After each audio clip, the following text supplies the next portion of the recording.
balance is always the best option. And I've also learned in China, I think harmony is the other word, isn't it? Which I believe we do need to maintain at all times, even when times get a little rough. And I also think we need to look at the big picture. Oh, yes, of course. Harmony is in Chinese DNA.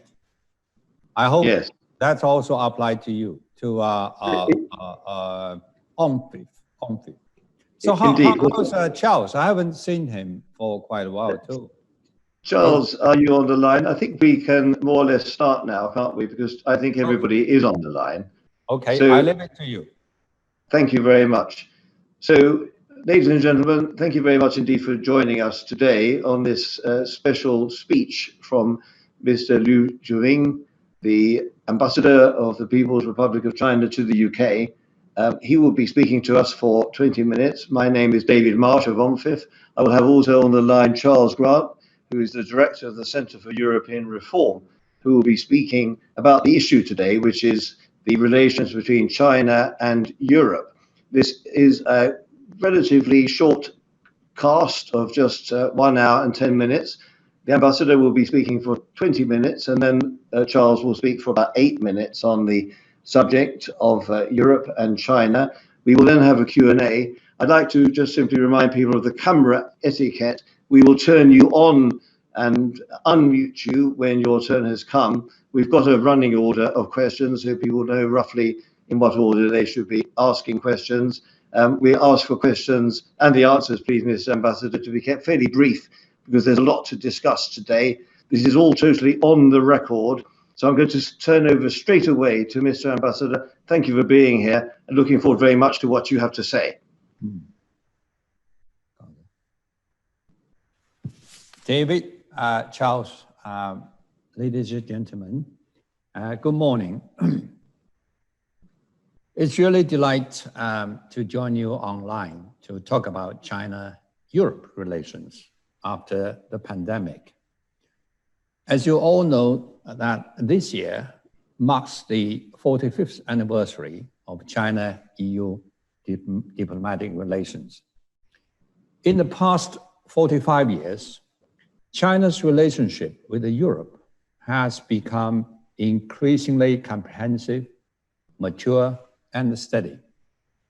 This relationship has delivered tangible benefits to the people of both sides and contributed positive energy to world peace and prosperity.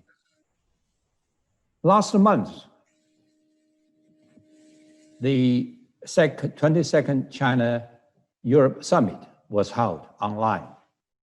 President Xi Jinping had a meeting with President Charles Michel and President von der Leyen. And Premier Li Keqiang co-chaired the summit with the two presidents. These meetings charted the course for the relationship between China and Europe after the pandemic.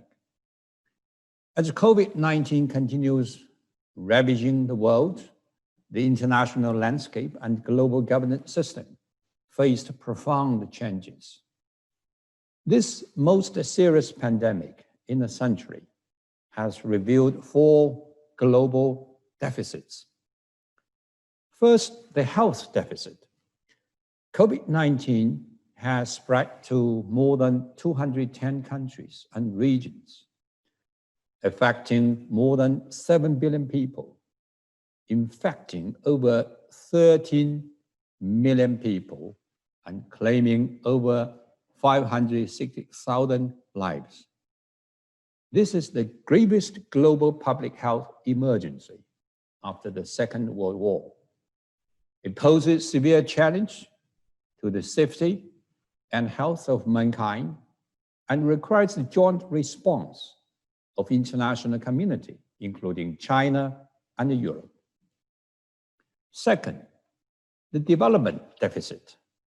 This pandemic has resulted in a severe recession in world economy. According to OECD forecast, European economy will be the hardest hit this year. The IMF and the World Bank predicted respectively 4.9% and 5.2% contraction in the world economy this year. How to achieve economic recovery and continued growth is a daunting task for all countries, including China and Europe. Third, the peace deficit. The pandemic has aggravated the severe challenges from incessant regional conflicts and wars, raging terrorism, and grave humanitarian crisis. World peace and security and stability are under grave threat. Fourth, the governance deficit. The pandemic has revealed the weak links in global public health governance system. COVID-19 reminds the world that mankind belongs to a community with a shared future. Scapegoating, shirking responsibilities are unhelpful to solving problems and saving lives. Solidarity and cooperation are the only right way forward in this fight against the virus. Both China and Europe are major global players. It is important that the two sides join hands to contribute to global response to COVID-19, to world economic recovery, to improving global governance, and to overturning the deficits. First, China and Europe should work together to safeguard the health and safety of mankind. China attaches great importance to cooperation with the international community, including Europe, on fighting the pandemic. At the 73rd World Health Assembly last May, President Xi Jinping called for the building of a global community of health for all. He also announced that in the coming 2 years, China will provide $2 billion in international aid. When China is successful in developing a vaccine and put it to use, China will make it a global public good. China also took an active part in coronavirus global response pledging conference initiated by the EU and the Global Vaccine Summit hosted by the UK. Going forward, China and EU should continue sharing experience in epidemic containment, enhance cooperation on R&D of vaccine and medicines, strengthen support to regions with weak public health systems, and actively explore tri-party cooperation between China, the EU, and Africa in epidemic response. Together, China and the EU could help strengthen global defense against threats to public health and contribute to building a global community of health for all. Second, China and Europe should work together to uphold world peace and stability. China and EU have between them 1/10 of the world's land area, 1/4 of the world's population, and the 3 permanent members of UN Security Council. There's every reason that China and EU should play a key role in safeguarding world peace and stability. China and Europe should enhance strategic dialogue to step up coordination and communication on major international and regional issues. This includes supporting the settlement of all hotspot issues, regional conflicts through peaceful dialogue and consultation, upholding global non-proliferation regime so as to safeguard global strategic stability, supporting measures aimed at striking down the terrorism of all kinds. Third, China and Europe should work together to promote development and prosperity in the world. China and EU, as the two major economies, should be the dual engines of the world economy that drive economic recovery, bring economic activities back on track in an orderly manner, and safeguard the open, stable, and secure global industrial and supply chains. To achieve these goals, China and Europe should enhance coordination on macroeconomic policies and uphold an open world economy. The two sides should stay open to each other and strive to complete negotiations on China-EU investment agreement with a view to reaching a comprehensive, balanced, and high-standard agreement. Fourth, China and Europe should work together to improve global governance system. China and EU are both committed to multilateralism. Both safeguard the international system with the UN at its core, an international order based on international law, and the multilateral trade system with the WTO as its cornerstone. Both support the WHO in playing a leading role in global response to COVID-19. The two sides share common interests in safeguarding global public health, tackling climate change, developing clean energy, clean transport, and clean technology, and preserving biodiversity. The two sides have broad consensus on advancing reforms in WTO and upholding free trade. In this year, that marks the 75th anniversary of the founding of the United Nations, China and Europe should work together to enhance communication and coordination, safeguard multilateralism, and improve global governance. Ladies and gentlemen, in the 45 years of China-EU diplomatic relations, win-win cooperation has been the main theme. In face of new challenges brought by the pandemic, this relationship has some new problems to solve.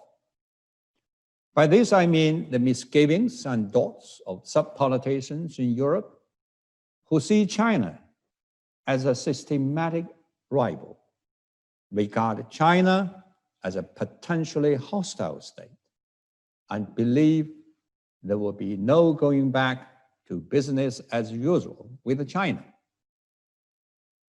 So now China and Europe have the same questions before us. What kind of relationship do we want post-pandemic? What should we do to preserve the overall interests of China-Europe relations? In my opinion, China and Europe should pull together in the following four aspects. First, respect each other and reject interference in other countries' internal affairs. Mutual respect for sovereignty and territorial integrity, non-interference in other countries' internal affairs, equality, and mutual benefit are the basis and the basic principles enshrined in the UN Charter and the basic norms governing international relations. Experience of the past 45 years since China and the EU established diplomatic relations has told us that when these principles were upheld, China-Europe relationship would make progress. Otherwise, this relationship would suffer setbacks or even retrogression. China has never interfered in other countries' internal affairs, and we strongly oppose interference in China's internal affairs by any countries. Last month, the Standing Committee of China's National People's Congress adopted the national security law for Hong Kong to deal with the enormous risk Hong Kong faces in safeguarding national security. The law plugs the legal loophole in terms of national security in Hong Kong. It targets a very few actions and activities that gravely jeopardize national security. It will not affect the high degree of autonomy of Hong Kong. It will not change Hong Kong's independent judicial power, including the power of final adjudication. It will provide better safeguards for rights and freedoms of Hong Kong people. It will ensure a better protection for the legitimate rights and interests of foreign investors in the city. It is not surprising that national security law for Hong Kong has been warmly welcomed by Hong Kong residents. Nearly 3 million Hong Kong citizens have signed the petition in support of the law. More than 70 countries in the world, including some European countries, have voiced their support. However, some European politicians have made irresponsible remarks regarding this law to interfere in Hong Kong's affairs, which are internal affairs of China. It is my hope that the EU will view the national security law for Hong Kong from an objective, reasonable, and fair perspective. Take concrete steps to observe international law and basic norms governing international relations, and stop interfering in Hong Kong's affairs, which are internal affairs of China. Second, China and Europe should see each other as partners and abandon the Cold War mentality. China and EU have established comprehensive strategic partnership. The two sides are building a partnership for peace, growth, reform, and civilization. China will always pursue peaceful development. It is committed to peaceful coexistence, mutually beneficial cooperation, and common development with all countries, including European countries. It has always seen Europe as an equal partner rather than rival. Between China and Europe, there's no geopolitical discord or conflict in fundamental interests. There's more cooperation than rivalry, more consensus than differences. Those who see China as a systematic rival or a potentially hostile state have got it all wrong. They've chosen the wrong target, and they are heading in the wrong direction. What China cares most is to improve the well-being of the Chinese people. China's priority is to realize national rejuvenation. And for this purpose, China aspires a peaceful and stable world. It is important that China and Europe facilitate each other's success in a positive cycle, rather than engaging in a knockout match where one side's gain is built on the other side's loss. Third, China and Europe should seize the opportunities of each other's development and reject zero-sum game. China's development creates opportunities rather than challenges, still less threats to Europe. China and Europe are the two major markets of the world, account for 1/3 of the world's total economy. The two sides are each other's second largest trading partner, and the two economies are highly complementary. As China deepens reform and opens its market wider to the world, China-Europe cooperation will face more promising prospects. I'm confident that mutually beneficial cooperation between China and Europe will not only deliver more benefits, to the peoples of two sides, but also provide greater stability and predictability for a world that is full of uncertainty. Fourth, China and Europe should learn from each other and promote the progress of different civilizations side by side. Both China and Europe, as important birthplaces of Oriental and West culture respectively, have a splendid and time-honored cultures. The two sides differed in history, social system, and development stage. However, these differences should not become obstacles for exchanges between the two. Instead, they could provide the driving forces for mutual learning. The Chinese people believe that there's a harmony without uniformity.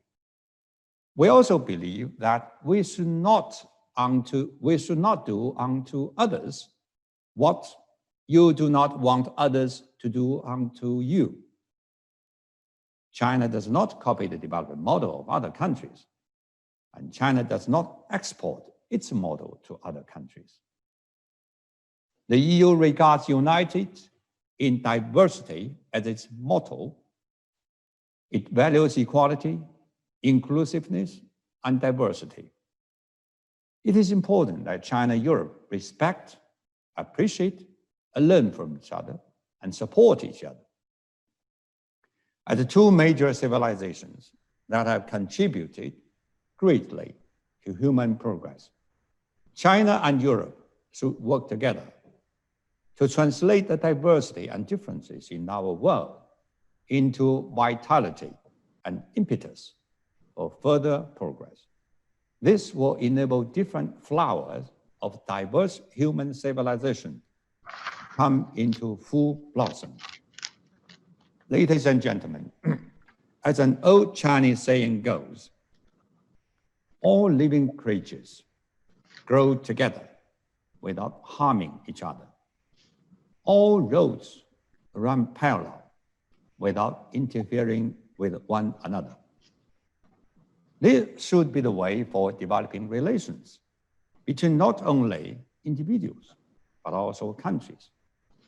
History tells us that openness brings progress, inclusiveness leads to integration, and cooperation delivers win-win outcomes. I hope we can join hands to contribute more positive energy to China-Europe cooperation so that after the pandemic, the relationship between China and Europe will make further progress at a higher level and embrace a better, brighter, and more promising future. Thank you. Thank you very much. Well, thank you for those words, Mr. Ambassador. Let's go straight away over to Charles Grant, the Director of the Centre for European Reform, for your views about what's going on between China and Europe. So over to you, Charles. You are 8 minutes, and then we'll have some Q&A with the Ambassador. Thank you, David. I'm going to focus on the EU's relationship with China, not quite the same as Europe's. I'm sure we'll get on to the UK, which is also in Europe, but not the EU, before too long. But let me start with the EU itself. I think I share the Ambassador's view that a close and constructive EU relationship with China is in everybody's interest, but I am less optimistic than him about the state of that relationship. I think things are not too good at the moment. But let me preface my remarks on that by saying the big picture for me is that the COVID-19 crisis has created problems for the international standing of both America and China. America, I think, has handled the COVID crisis so badly without giving moral or political leadership, quitting the World Health Organization, its leader producing US first rhetoric, that it's really damaged its moral standing in the world. It's damaged its soft power to some degree. Joe Biden, if he's elected in the autumn, could repair that damage quite quickly. Now, at first glance, China's handled COVID-19 better than America. It's had fewer deaths. It's been more in control of what's going on. The economic damage seems rather minimal. It's had some PEP diplomacy that worked quite well. But I would contend that for reasons I don't understand, Chinese leadership has used the COVID crisis as a trigger for becoming more assertive in international relations, and it is beginning to provoke a rather disparate group of countries to agree that they have something in common, which is the need to resist the growth of Chinese power and influence. I'm not saying that China is to blame in all its conflict with other countries in the world, of course not. I think China is in some cases not to blame at all, in fact. But nevertheless, if you look around the world, China's become more assertive on Taiwan and Hong Kong. The Vietnamese are particularly more upset than they were about the South China Sea. Australia is in conflict with China. In Canada, two academics, Michael Kovrig and Michael Spavell, have been arrested and charged, apparently in retaliation for the arrest of Meng Wanzhou. In India, there's been a border clash. And then we get on to the EU itself, where I see in the 20 years I've been following EU-China relations, I think things are rather worse than they've been before. There is a lot of frustration in Brussels about dealing with China. So we had in March 2019, the EU declaring China a systemic rival and an economic competitor. And then we had the summit that the ambassador referred to a few weeks ago, where Ursula von der Leyen, the President of the Commission, expressed a lot of frustration about dealing with China. Now, the main driver of this on the EU side is it's a frustration in the business community that China is not opening up to European businesses as they would like it to do so. There's a lot of hope, there was a lot of hope that the bilateral investment treaty would come to fruition this year. The German presidency of the EU was very keen on this treaty. The view in Europe is that these Chinese are not fully committed to this anymore. There's a lot of concern about what is perceived as unfair Chinese practices on state aid, allowing Chinese companies to buy European firms quite easily, subsidized at home. And the French and the Germans have for a long time believed in building European champions, and the conduct of some Chinese businesses is giving them an excuse to move ahead with measures to reform European competition policy, which are not directly at China, but have some indirect aim at China. And now we have the COVID crisis, which has reinforced European worries about dependence on China for protective equipment, for pharmaceutical components, for rare earths. And the Europeans are worried about the vulnerability of their supply chains, which is why there's a new EU regulation coming into force in 3 months on investment screening. And it's why there's a new white paper from the Commission on foreign subsidies seeking to apply its state aid regime to third countries outside the EU instead of just the third countries within the EU. And so the general view of Brussels people I talk to is they think China seems fairly indifferent to the state of its relationship with the EU. They think that Chinese diplomats say nice things and promise all sorts of things, but don't necessarily deliver. Even in areas where we do in theory agree, like climate change and WTO reform, not much is happening. There are some areas which are causing real angst on the EU side. The cyber attacks against EU countries have upset a lot of heads of government on the EU side. The disinformation campaign, which has been exposed by the European External Action Service on the COVID crisis, the treatment of the Uyghurs, and then the Hong Kong business as well. Francois Godemont is a very eminent French scholar of China. His thesis, which I think has some truth in it, is this, that China could have encouraged the EU to become equidistant between the US and China. But because of the more assertive line we've seen on many issues, in fact, that hasn't been the case at all. And the truth is, I guess, China is scared of the US in a way it's not scared of the EU. The EU is not a military power. It moves slowly and it's not particularly united on China. The EU's never been very united in dealing with China.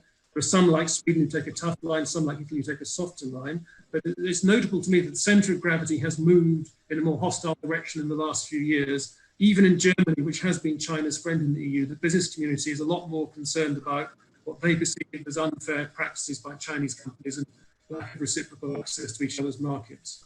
Now, the good news for China is that the US and the EU, although they agree quite a lot on what they don't like about China's behavior, they can't work together on China because the EU, although it's got tougher than it used to be, has to have access to Chinese markets. The EU has to be more pragmatic than the US. The US cares much more about Asian security than the EU does. And the US, under its current unilateralist leadership, simply doesn't want to work with other countries in dealing with common problems. Although EU leaders have said to the Americans, let's work together in dealing with China, President Trump has spurned them and the EU leaders are quite fed up about that. I'm coming to the end now, David, and I guess I should say perhaps one word about the UK before we finish. I think the UK is entering a very dangerous position of what I would call strategic loneliness. trade disputes and trade negotiations, as we all know, size counts. Over Huawei, the UK seems to be picking a fight with China on Huawei and perhaps nuclear power, just at the time when its special friend in the US, Donald Trump, is quite likely to lose the forthcoming election, when it's burning cooperation with its closest trading partners in Europe, even though it agrees with those European partners on many issues, including actually on how to deal with China to a large extent. So I think the UK is entering a very difficult period, but I've spoken for my 8 minutes, David, so I'll stop there. Well, thank you, Charles. There's a lot here. Mr. Ambassador, I'd like to go back to you now. I'm not going to ask you to go into details on what Charles has said, because there was a lot of reflections there. There seems to be a big gap, though, between rhetoric and reality from what Charles said. Charles is not a stooge of the UK government. He's not a stooge of anybody. He's a very independent person who's putting those points. So that's the first point. Why is there such a big gap between, as he says, the nice words of the diplomats and what is happening on the ground? And secondly, he seems to be saying that you've missed an opportunity to bring Europe together on China's side and to promote a kind of equidistance with the United States. Why haven't you taken that opportunity? Because it seems to me, with Mr. Trump in the White House, there was an opportunity there which was staring you in the face. So why haven't you taken it? David, you're asking me a question? Yes, please. Yes, those two questions. I think Charles covered a broad area of issues. I think I can spend next 1 hour. That's right. We don't want to do that. To debate with him, and it seemed to me he has a lot of complaints about China's position, and that really shows the benefit of this dialogue and conversation. And I think there's a lot of misunderstanding of China's position. If we could just concentrate on those two points. Australia and Canada, India, UK, European countries, cyber attack, disinformation. I hope I have opportunity to address these issues. And, we do not try to cut a so-called wedge between United States and Europe. I know you are allies, and we just want to be friends with everybody. We want to have good relations with the United States. I always believe, I've been posted twice in Washington, D.C. Half of my 45 years diplomatic career is dedicated to China-U.S. relations. We want to have a good relations with the United States. I always believe that there will be no world peace or prosperity without sound, stable relationship between China and United States. But this relationship has to be based on mutual trust and equality. You need two to tango. You need two hands to clap. So we want to have a good relationship based on respect, non-confrontation, and stable relationship. And we are working on that. For China-Europe relations, we see, as I said in my presentation, I don't need to repeat them.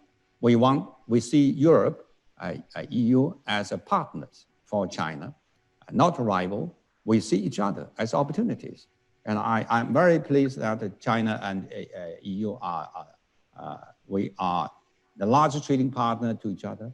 And there's enormous common ground, common interest to tie our two sides together for either for global agenda or bilateral agenda.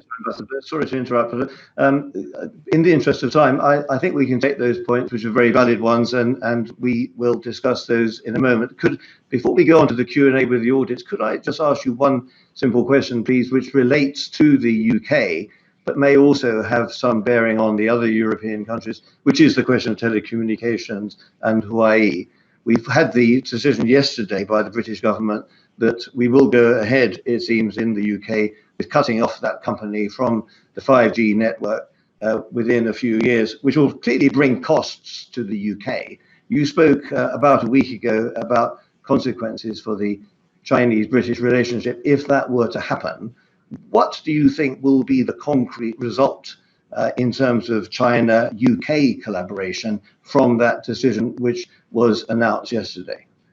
I think it first undermine the trust between the two countries. Trust, mutual respect are really the basis for our relationship, not only between countries, but even between individuals, right?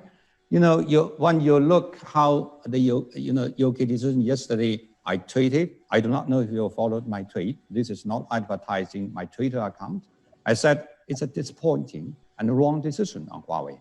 Now I would even say it's not only disappointing, it's a disheartening. You know, when you see this company, good company who have been here for 20 years, they, not only invested 2 billion in this country, created 28,000 jobs, and pay the tax and contribute greatly to the telecom industry of this country and to the local community. That you simply dump this country, use British media's word, purge this country. You know, it's very disheartening. You know, the way you treat Huawei will be followed very closely by other Chinese businesses. You know, when the mutual trust was undermined, it'd be difficult for the businesses to have a confidence to have a more investment. Will the golden era be upheld? You don't need the government to say anything. I think the business, they can make their own conclusion. So I think the trust is a serious damage between the country level, between the government level, and among the businesses. And also, it's a damage. Sorry to interrupt, Mr. Ambassador. The governments are important here. Governments do give a lead. Will the golden era between Britain and China be upheld, or will this now become somewhat more tarnished? You know, golden era, it's really need the two sides to make efforts. And the golden era is proposed by the UK side. You know, when President Xi Jinping was here, the UK leader proposed that we should build a golden era. When we think this golden era is a reflection of the level of relationship in the interest of two countries. So we embrace this idea, we endorse it, we agree to this idea. So we work together to build this golden era. This is the 5th year of this golden era. I thought we can celebrate the 5th anniversary of the golden era. But, you know, so many things happen. It's not because of China. You know, let's go to another part of the world. We have Mark Burgess, who's speaking all the way from Melbourne, who's the former managing director of the Future Fund of Australia, the Australian Future Fund. You did mention Australia, Mr. Ambassador, in your talk. Mark, could we have you on the line, please? You're now one of the directors of OMFIF. Please put your question very succinctly, please, Mark. Yeah, thanks very much, David. Thank you very much, Ambassador. It's nice to see you again. I just wanted to ask you about multilateral versus bilateral relations and the balance that's going on in the world. We seem to have slipped into a bilateral world, which I don't think helps us for global trade, which we all benefit from. How do we get that balance between multilateral and bilateral back on track? You know, China is very committed to multilateralism. This year, as I said, is the 75th anniversary of the founding of the United Nations. And China, not many people know, China was the first country who put its signature on the UN Charter. And China has been committed to UN, the international system with the UN as a core. And China has fully implemented its international obligation. China never say China comes first. And China never withdraw from any international treaties. You know, we signed about hundreds of international treaties. We joined more than 100 international organizations. We believe in multilateralism. So we support WHO in playing a leading role in global, response to COVID-19.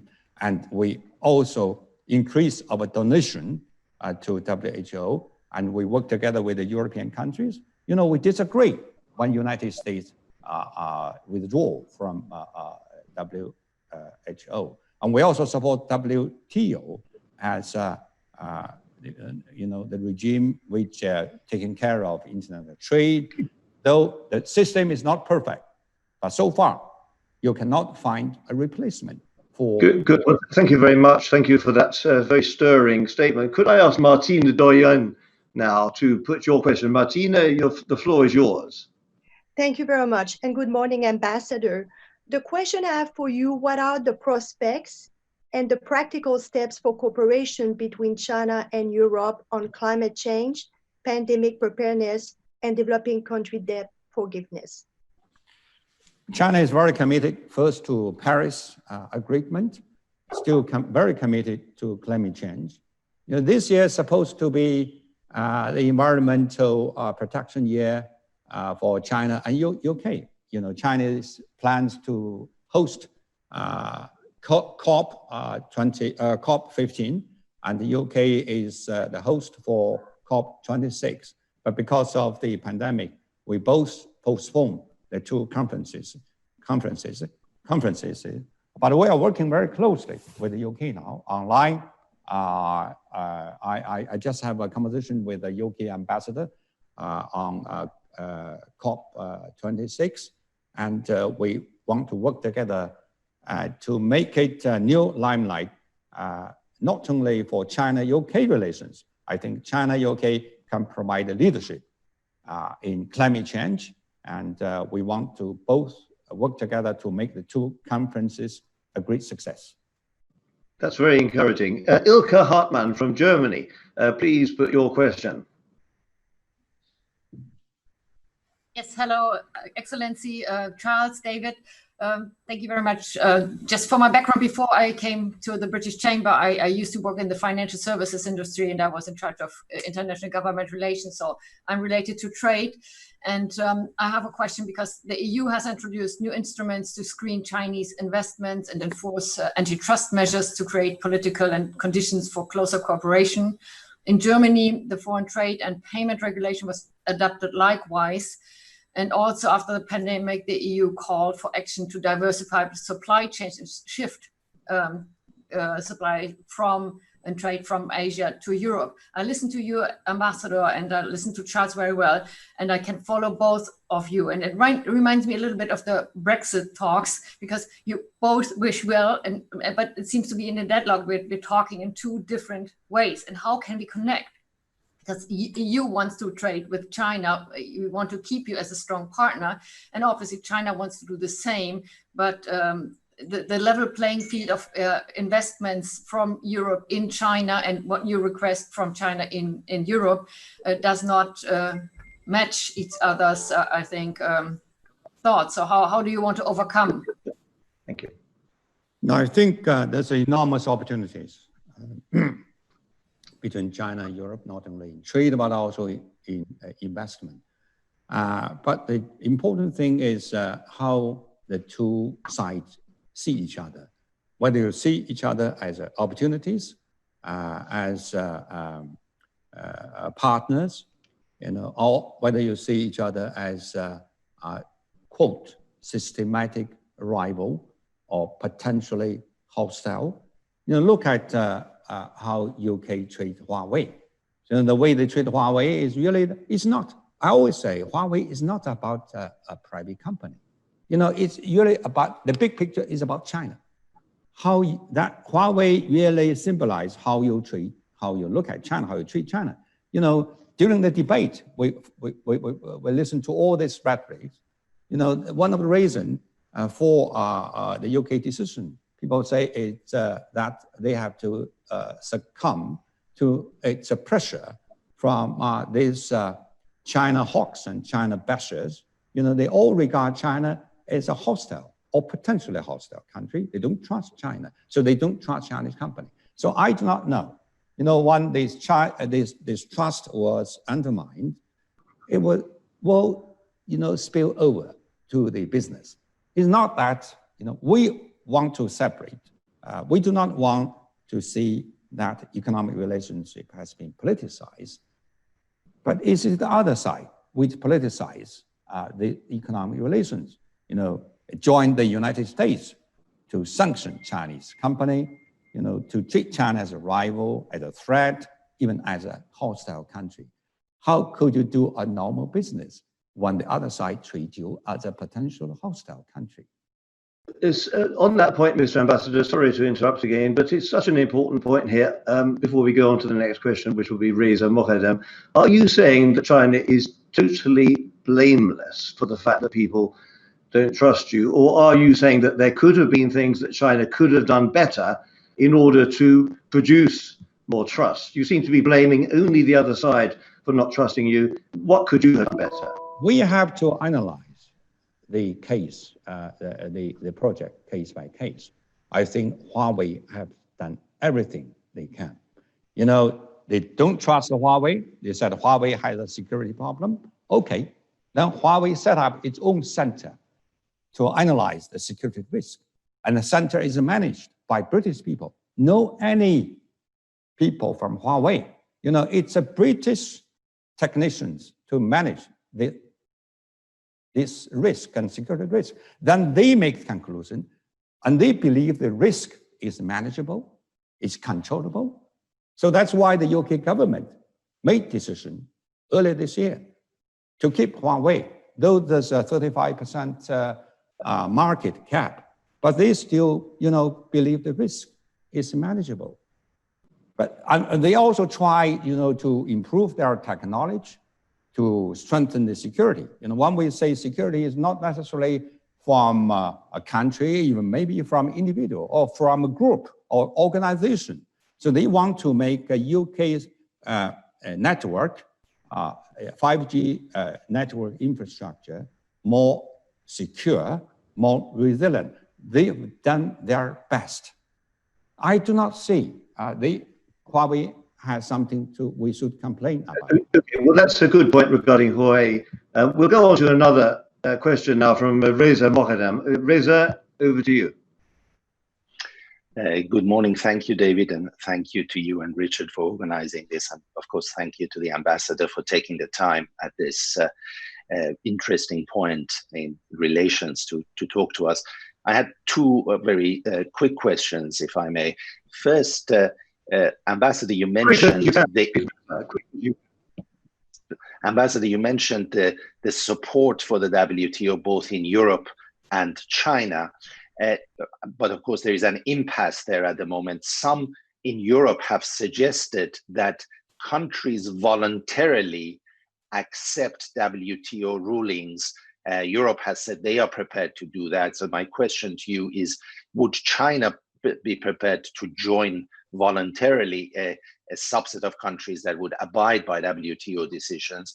My second point, you mentioned at the outset the very large volume of trade between China and the EU. Of course, a lot of that is in goods. What is missing in that relationship is services. And I wondered if the ambassador had any thoughts on how to increase the volume of services trade between the EU and China, which is much less significant than goods. Thank you very much. Mm-hmm. On WTO, you know, China is forthcoming in terms of engaging with WTO, and but still we have some disagreement with the European countries how China should be treated. We still believe China is a developing country. Though China have implemented its commitment when China entered the WTO, we implemented 3 years ahead of schedule, and China is still ready to make further progress on that. On service, Europe, including United States, including United Kingdom, has your strength, and you have your advantage. I think that's why I said there's a complementarity between China and Europe in economy. We would like to have a more European service business inside China. And if you follow closely the new investment law, which come into effect by the beginning of this year, there's a lot of new policies with regarding to service sector. China service sector will open up wider, and there's many restrictions on service sector has been lifted. More foreign banks, European banks, UK banks can have more business opportunities. Insurance company, the cap has been brought down. The negative list has been shortened. Good. And we also lift the restrictions and QI2, RQ. So the David are very familiar with this term. I need to learn before I join you this session. Well, there's a lot of restrictions have been lifted. In the interest of time, Mr. Ambassador, let's just press on. I've got a call now from Joel Kibazo, who worked for some years for the African Development Bank, is now looking after all kinds of African countries as a consultant. Joel, you've got a point, I think. Yeah, Ambassador, thank you very much. I'd just like to widen the discussion somewhat just from the European purview. And like your meeting with the Europeans last month, the Chinese government, you also had one with the African leaders and African heads of state. I just wondered, you talked at that meeting, there was talk of debt forgiveness, debt standstill. And my question to you is this, that Africa is going to experience the deepest recession in 25 years. Will China, which holds a third of Africa's total external debt, is it prepared to help as we go forward into what is really an unprecedented crisis? Yes, China is, China see Africa as a good brother, good partners. And make, I've been posted twice in Africa. I have a very strong feeling for Africa, for African countries. And we attach great importance to our relation with African countries. In terms of that, China joined it's part of the country we sponsor to push for, exemption of debt for the most, for poorest African countries. Within the framework of G20, and even during this World Health Assembly conference, President Xi Jinping announced as one of his 5 measures that China, will do more to exempt the debt for African countries. So on that, in addition to China's help for African countries, we sent many medical team to Africa to help them to fight the COVID-19. And we also help them to provide the PPE, the most needed supplies, share experience with them. And even here at the Chinese embassy here, I work with a think tank, one of the think tanks of British think tank. In terms of the writing off of debts, is it possible that China will join the Paris Club in order to give a more formal way of rescheduling or writing off debts to the most poor countries? Is that something China could do? China joined many multilateral arrangements. And also I think we've done more on bilateral basis between countries and China. We think that is more effective and that is more direct. With regard to Paris arrangement, I cannot comment on that. I need to consult people who follow this. Okay, let's go on to the next question from John Nuji, who worked for many years in Hong Kong. John.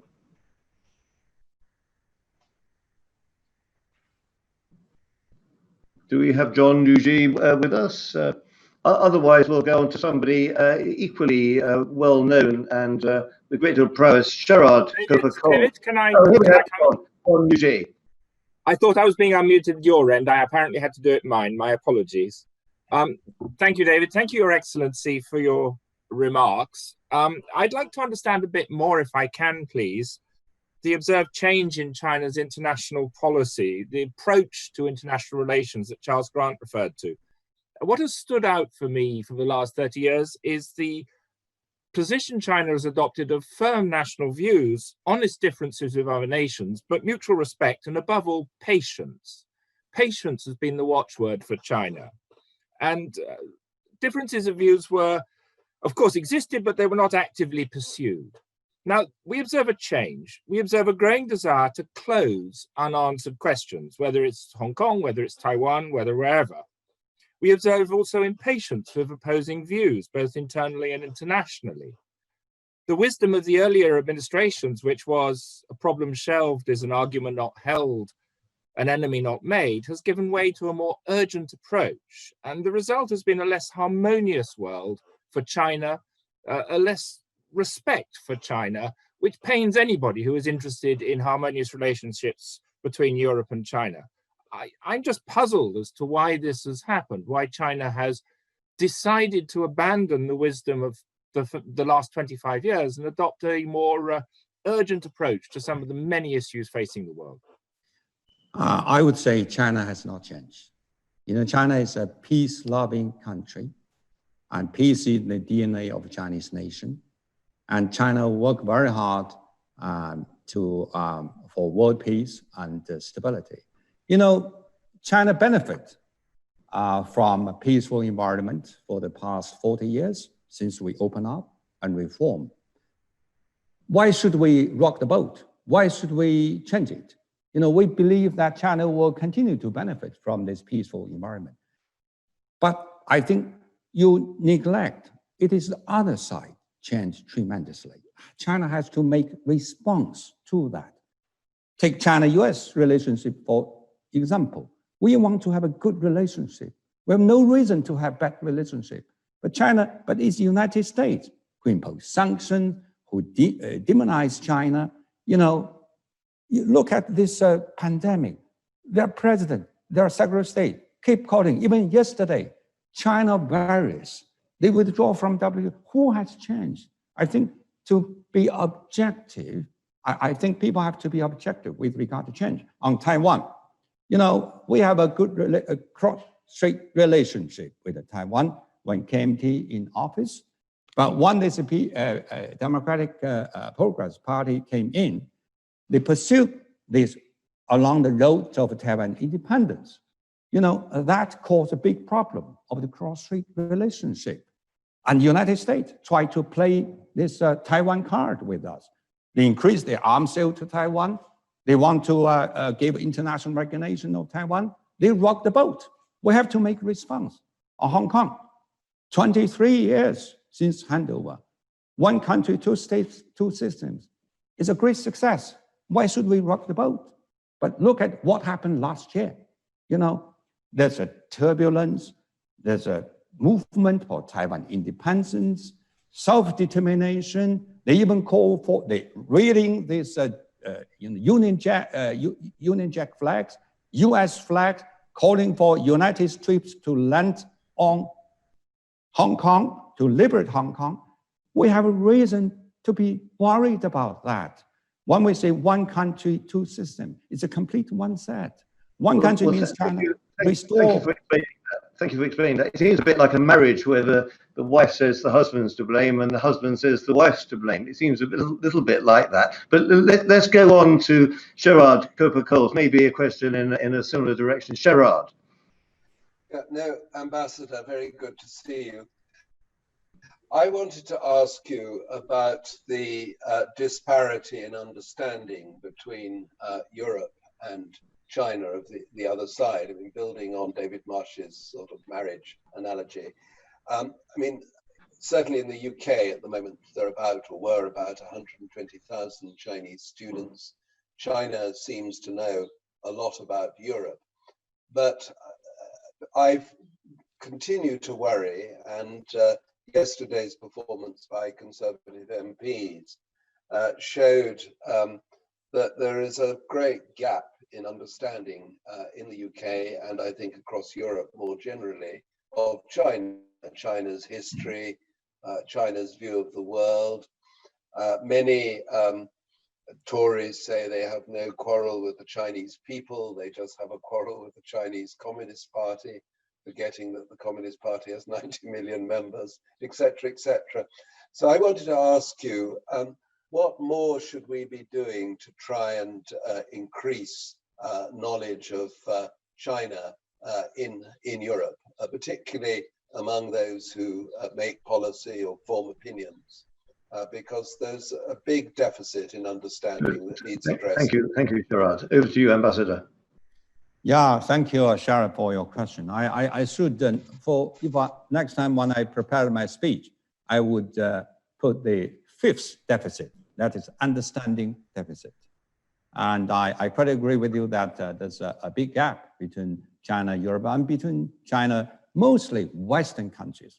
So each time one, some Western countries, including Australia and United States, criticize China, they always say, you are widely criticized. I also say, you only represent small number of Western countries. You are not the world.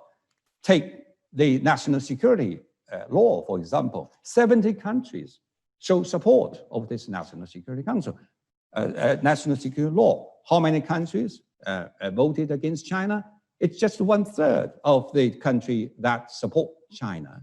So I think the effective way is to engage actively with each other. I think we should not, people call this a call for decoupling. That is a very bad idea.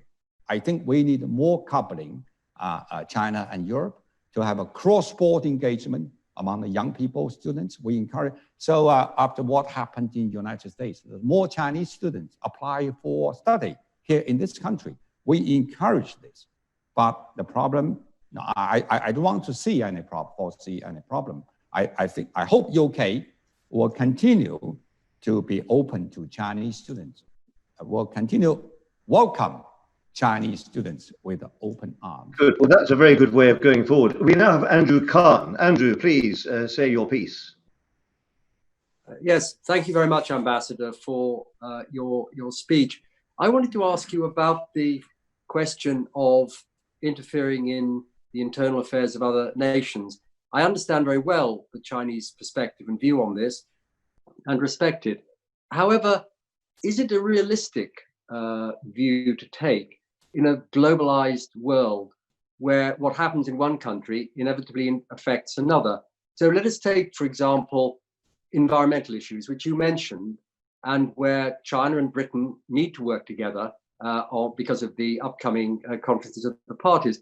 But for Britain, what happens within China, which is a center of biodiversity and enormously important for conservation reasons, what happens within China is really very important, and Britain has a real interest. In the same way, China has a great interest in what happens in various African countries. And we have, when we talk to each other, when we negotiate with each other, and when we interact, we have to speak to each other about what happens in each other's countries. How do you reconcile? Sorry, Andrew, we are run out of time in a moment. That's a very good point. Could we put it now to the ambassador? Thank you, Andrew. I understand Andrew's question. I think both Chinese people and British people are smart and clever enough to distinguish what is interference into others' internal affairs, what are suggestions, advices with a good intention. We can distinguish that. One, you have complaints about Chinese environment, investment environment. You have complaint. You have a opinion about the environmental, problems in China. We welcome your advice. You want to improve, China's environmental system. You want to make China's environment better. We welcome.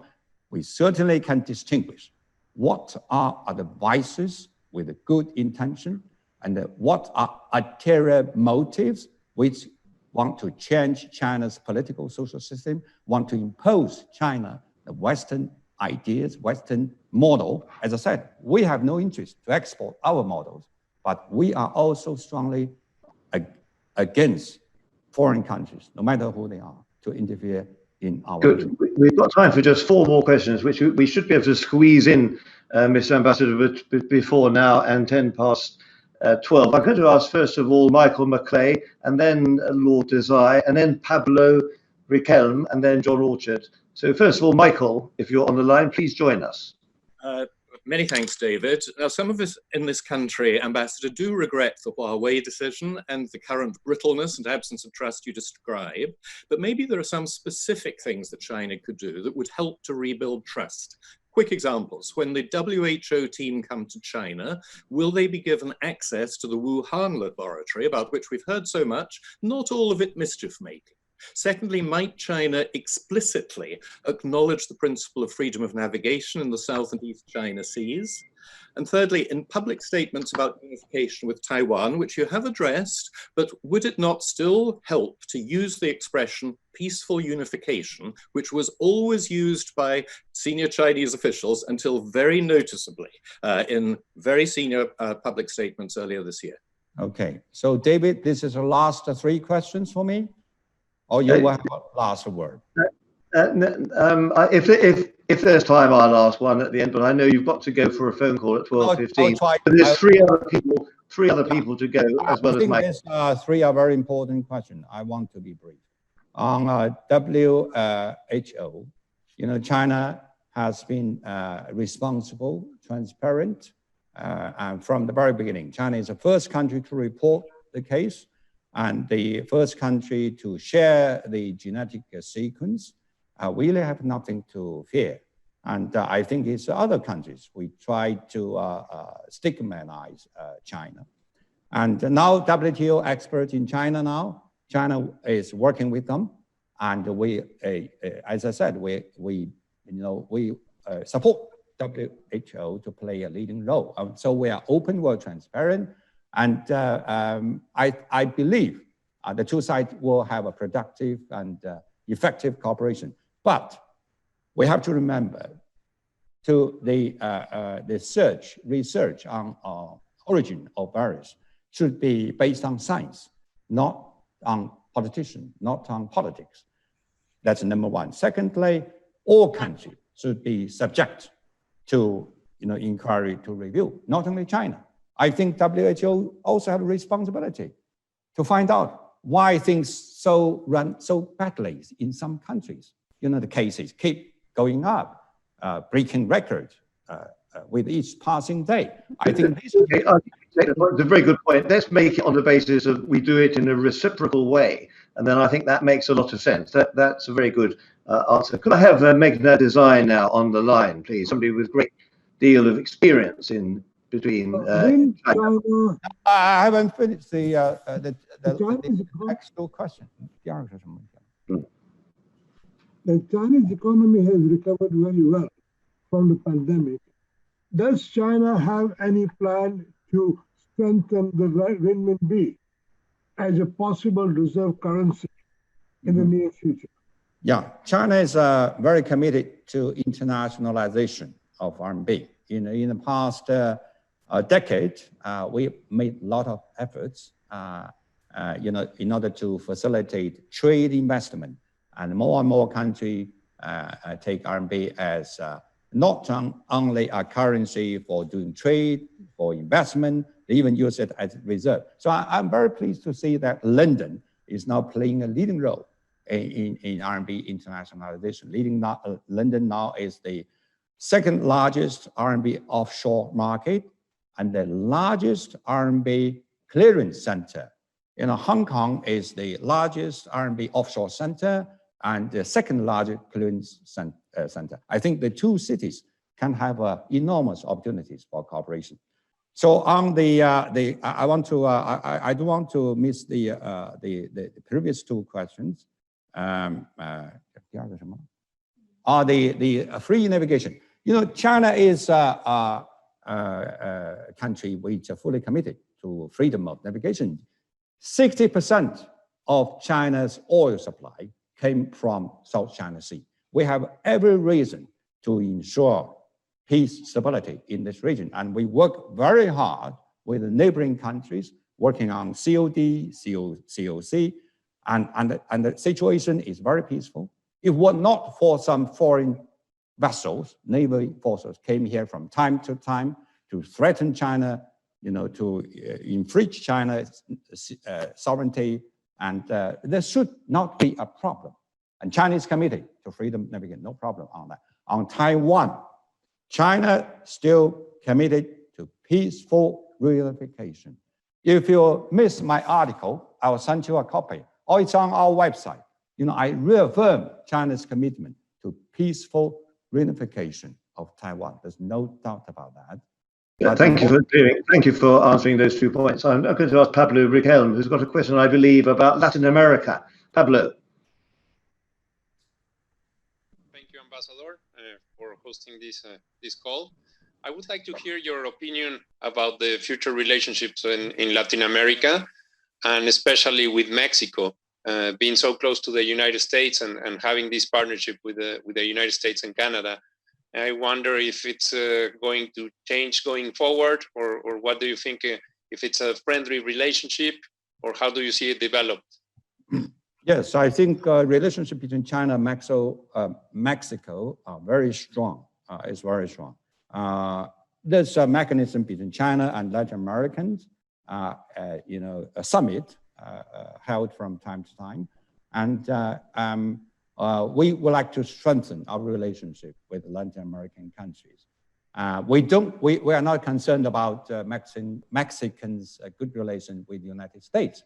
And we hope that United States will not interrupt China's good relations with Latin American countries. Thank you, Ambassador. Final question from John Orchard. Thank you very much, David. Thank you very much, Ambassador, for talking to us today. You talked at the beginning about China-Europe relations. The UK has left the European Union. Does it remain part of your Europe strategy, or is it practically part of your American strategy or something else? It's up to UK what strategy they are going to take. I always argue with my British colleagues, we are not asking you to take side between China and United States. I'm just asking you to take the right side of the argument. That's my first point. The second point is, I would argue that Britain can only be Great Britain when you have an independent foreign policy, rather than to be viewed in China or the rest of the world that you are just a junior partner of the United States. Look at what happened to Huawei. I think I do not need to belabor the obvious. They all agree. Even yesterday, Trump said he personally, pinpoint Huawei. He's a person, he made a great success. And look at what their ambassador is tweeting, and look at what their foreign Secretary of State is saying after the decision made by the UK government. So everybody understand what the reason behind the UK decision. So whether UK would want to build a global Britain to still exert a global influence, they really have to think deep what kind of role they are going to play and what kind of position they are going to take. We want to have good relationship with the EU, with the UK. There's no doubt about that. Well, we will be thinking about that, and I'm sure China will also be thinking about it as well, because as you said earlier, Ambassador, it takes two to tango. I'd like to thank you very much indeed for being so frank and open with us. The final question to you, how much longer are you going to stay in the UK? Because we've got very used to seeing you here. You've been here for 10 years, and I must say you're quite a pleasant fixture to have on the scene, because you say what you think and you think what you say. How much longer are you going to be here, or is that not in your gift to decide? First, I would say it's up to the president. As your British diplomat always say, they serve at the pleasure of Her Majesty. So I serve the pleasure of my president, and also up to the British people. They still want me to continue to build a friendship between China and the UK. Well, thank you for allowing us to participate in that choice.